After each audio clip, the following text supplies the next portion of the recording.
باش نوريكم اليوم كيفاش نعملوا الفاريانت وحدنا في الدار المالح. باش ناخذوا اسفناريا، اللفت،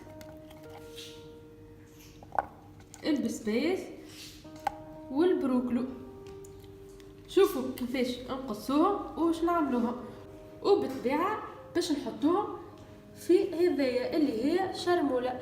هكا وريتكم قبل كيفاش نعملوها. الفلفل المسير في الزيتون هكا، من غير ما نقعد نعاود ارجعوا للفيديو هذاك قبل وتتعرفوا كيفاش ناخذوا تويكا نقصوهم. بعد ما نكونوا غسلناهم وقشرناهم هذوما بالكدا نقصوهم هكايا كيما اللي يجي والقصاره. المهم نقصوا، واللي عنده هذيك هكايا هكا باش يعمل بها باش هكايا باش تكون الزينه هكايا تكون مزينه. نقصوا السفناريا وكل شيء مزينه هكا.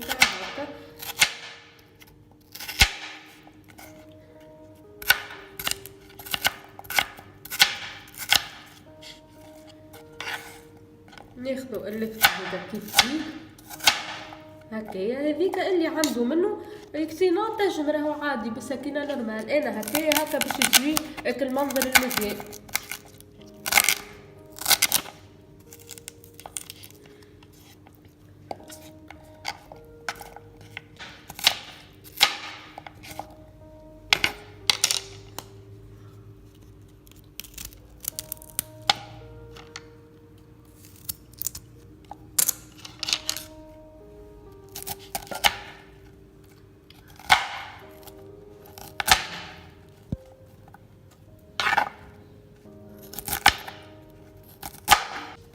هكا نقصوهم الكل هكايا كيما قلت لكم. اللي ما عندوش هذيك كيفي ينجم يقص بسكينه نورمال، اما انا عملته هكا باش يكون المنظر المزيان كيما اللي يعملوه في السوق. وتويك نحطوه في الماء نتاعو، الماء هذايا اللي حضرناه في الشرموله معناها. ما ننساوش عاد باش نحيو العظمه قبل ما نحطو، مش كيفي انا نسيتها حطيت ديريكتا. ونحطو الكل فردة بوزة هكايا، خليهم حتى يطيبوا بالكدا باش نجمو نطيبوهم احنا في المرقة. نورمالمون 15 يوم ويحضروا وتولي تنجم تستعملها. والزيتون زاده ما عملناه قبل كيما عملنا هذايا هكايا، نعملو زاده نهزو ونحطو الزيتون كيفاش نهار باش نعملو مرقة المالح.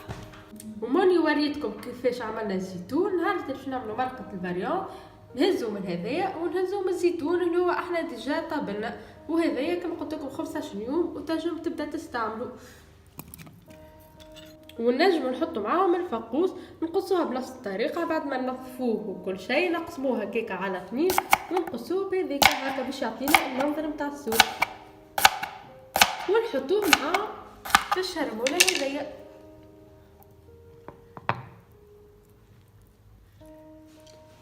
هيك الشرموله نتاعنا حضرت، الفاريون نتاعنا حضر. نخليوه 15 يوم بعد نجمو نمشيو نطيبو بيه. برا مع تفيسة اعملوها مادام الخضره رخيصه وفرشكه وتوا وقتها.